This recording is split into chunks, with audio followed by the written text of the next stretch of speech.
మీద పడుకోకుండా యెహోషాపాతు రాజైతానే తన ప్రజల మీద, తన రాజ్యం మీద ఎక్కడ ఉత్తర రాజ్యంలో ఉన్న అలవాట్లు, వాళ్ళ చర్యలు ఎక్కడ నా రాజ్యం మీద పడతాయో అని చుట్టూ కంచేసుకున్నాడు.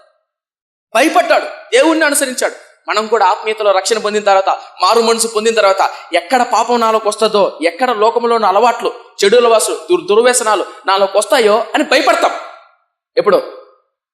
కొత్తలో, ఆత్మీయతలో. మంచిదే. కాలం మారుతున్న కొద్దీ ఆ భయం సన్నగిలుతుంది.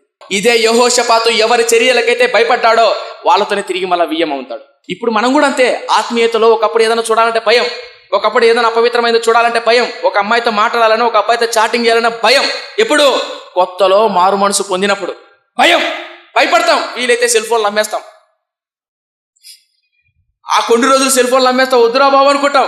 కాలం మారుతున్న కొద్దీ ముందు 20,000 పెట్టుకున్న సెల్ ఫోన్ ఇప్పుడు 50,000 పెట్టుకుంటారు. నీకేమైనా అర్థం చెప్పేది? కాలం మారుతున్న కొద్దీ ఎవరి చర్యలకైతే భయపడ్డాడు యెహోషాపాతు, అదే చర్యలు, అదే అహాబు ఇంటికి వెళ్ళి కూర్చొని బిర్యానీ తింటాడు. తర్వాత మరి రాను దినాలు మనం ధ్యానం చేస్తాం. నేను చెప్పదలుచుకున్న విషయం ఏంటంటే, ఆరంభ దినాల్లో యెహోషాపాతు అద్భుతమైన భక్తి అండి. ఏమని రాయించాడు తెలుసా? ఆరంభంలో దావీదు అనుసరించిన భక్తిని అనుసరించాడు. ఎవరు? యెహోషాపాతు. అద్భుతమైన వాడు కదా, అద్భుతం. ఇలా భక్తిని అనుసరించిన కారణం ఏంటంటే, రాజైన వెంటనే తన ఆత్మీయతను కాపాడుకున్నాడు, తన రాజ్యాన్ని కాపాడుకున్నాడు, కావలి వారిని పెట్టాడు, కంచె వేసుకున్నాడు. అలాగే మనం మారు మనసు పొందిన తర్వాత చనిపోయేంత వరకు మన ఆత్మీయతను, మన బిడ్డల కుటుంబాలు చుట్టూ ప్రాకారం వేసుకోవాలి, కాపాడుకోవాలి, జాగ్రత్తగా ఉండాలి. ఇది వచ్చి నన్ను పాడు చేస్తుందేమో, ఈ అమ్మాయి, ఈ అబ్బాయి, ఈ ఫ్రెండ్స్, ఈ బంధువులు, ఈ స్నేహితులు, వీళ్ళొక్కడ వచ్చి నా జీవితాన్ని, వాళ్ళ చర్యలు నాకు అంటిస్తారేమో అని భయం కలిగి ఉండాలి. మొన్నటి దినాన మా నాన్నగారికి నాకు డిస్కషన్ జరిగింది.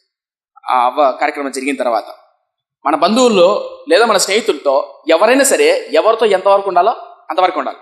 రాసుకొని పూసుకొని నడిచామనుకో మళ్ళీ దాన్ని తుడుచుకోలేము మనం. నీకు ఏమైనా అర్థమవుతుందని చెప్పే పాయింట్ అర్థమైన వాళ్ళకి అర్థమవుతుంది. అంటే నేను ఏం మాట్లాడుతున్నా అంటే, కొంతమందితో వాళ్ళు బంధువులైనా కావచ్చు, స్నేహితులైనా కావచ్చు, ఎవరైనా కావచ్చు, ఎంతవరకు ఉండాలో అంతవరకు ఉండాలి. ఇక్కడ అదే అంటున్నాడు. యెహోషాపాతు తన జీవితంలో దేవుడు సహాయం చేశాడంటే కారణం ఏంటంటే, వాళ్ళ చర్యలకు భయపడ్డాడు. అమ్మో నేను అలా బతకలేను, నా వల్ల కాదు, నాకు వద్దు, నాకు నా దేవుడే కావాలి. మీకేమైనా అర్థమవుతుందా యవనస్తులారా? ఈ వాక్యం నుండి మీకేమైనా అర్థమవుతుందా?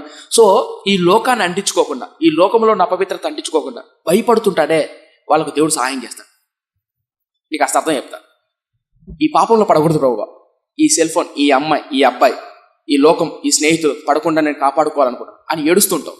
కానీ నీ చేత కావట్లే, కానీ కాపాడుకోవాలని ఆశ అయితే ఉంది. ఏడుస్తున్నా.